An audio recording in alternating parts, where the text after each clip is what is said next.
Hey everybody, welcome back to the channel. Today I'm taking a first look at the brand new Home Assistant 2026.2 February release. And yes, this one is still in beta, but wow, it's packed with new features. If you're curious about what's coming next, what's already working and whether it's worth trying the beta right now, stick around because I'm breaking it all down. Let's do this!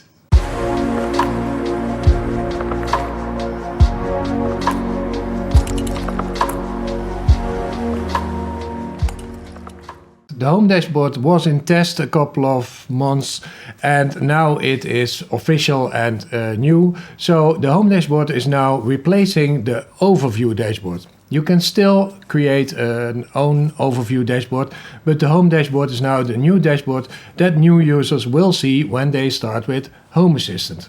One of the things that you see in the Home dashboard is this button now.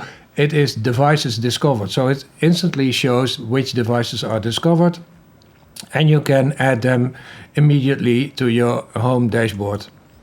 Then when I go to an area, for instance the office, and I click on the pencil in the upper right corner, then you can immediately add climate sensors here. It was already possible in another interface, but now you can do it right here.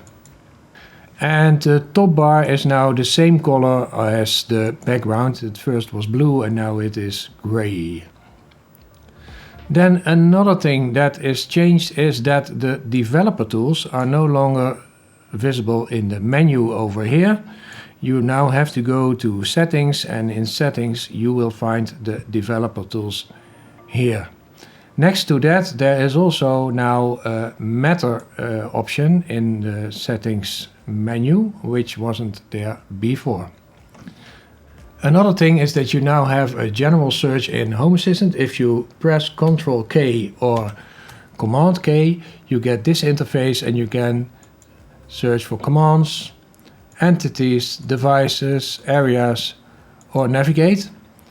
This is not going to replace the former E and C commands, so I can still click on E and I can search for entities, or I can click on C and I can search for commands, and that is still working. So this might make your life a bit easier.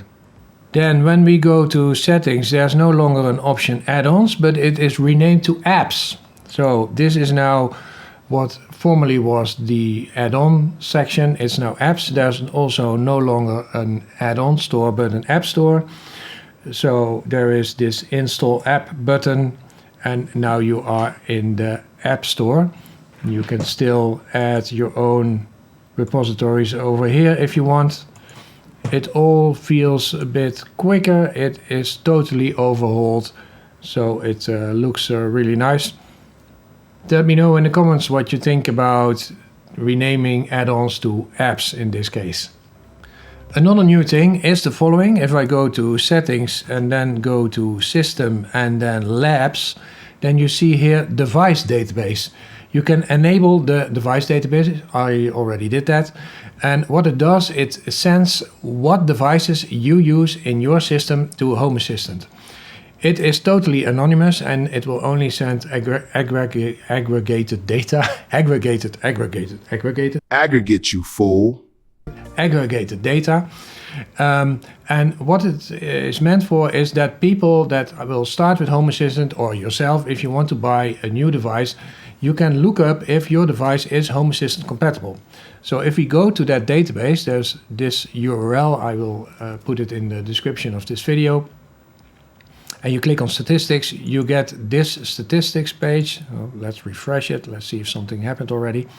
And here you can find all the models and manufacturers of products that work in Home Assistant in this database. So the whole community is sending their data to this database, so you can see if the device that you want to buy, that you can use it in Home Assistant. So this is really nice. So you never have to ask yourself, can I use this device in Home Assistant? Just look it up in this database and you're good to go.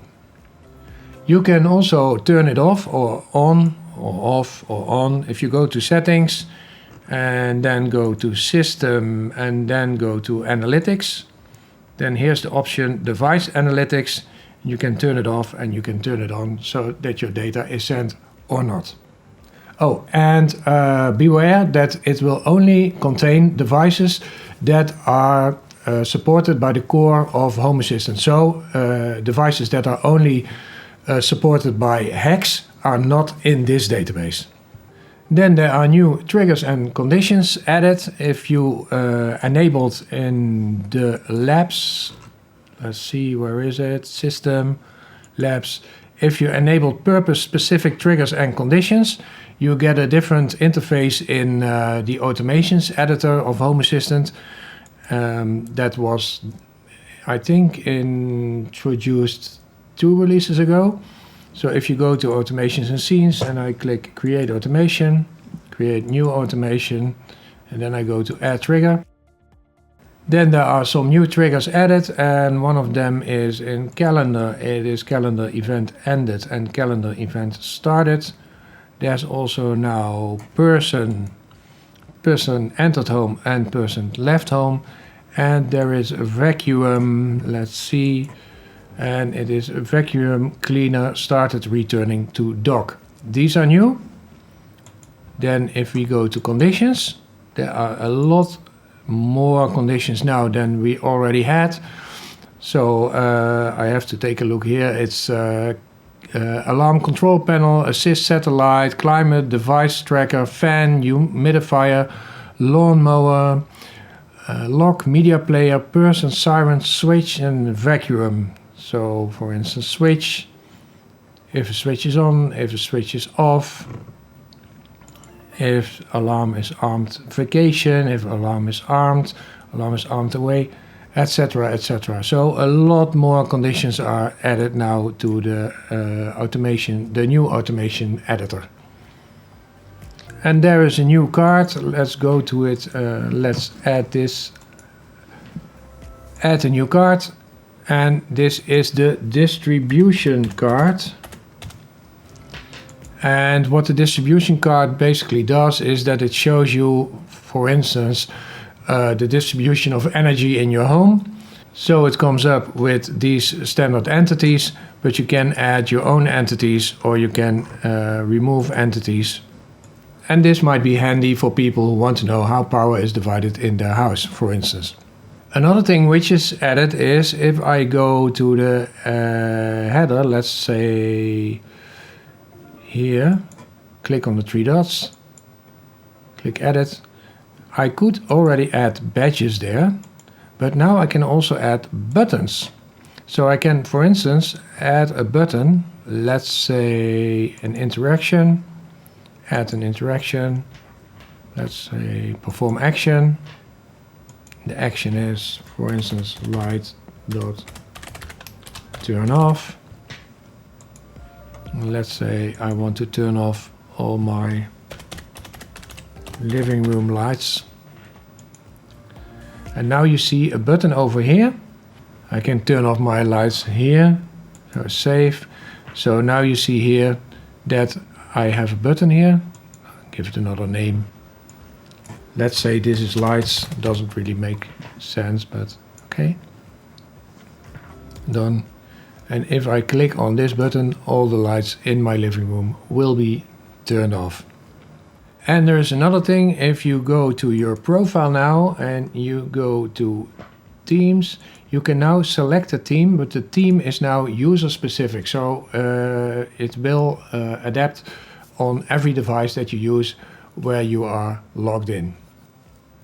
Okay, then there are a lot of new integrations, and one of them is really interesting. That is the Cloudflare integration, where you can back up Home Assistant to Cloudflare.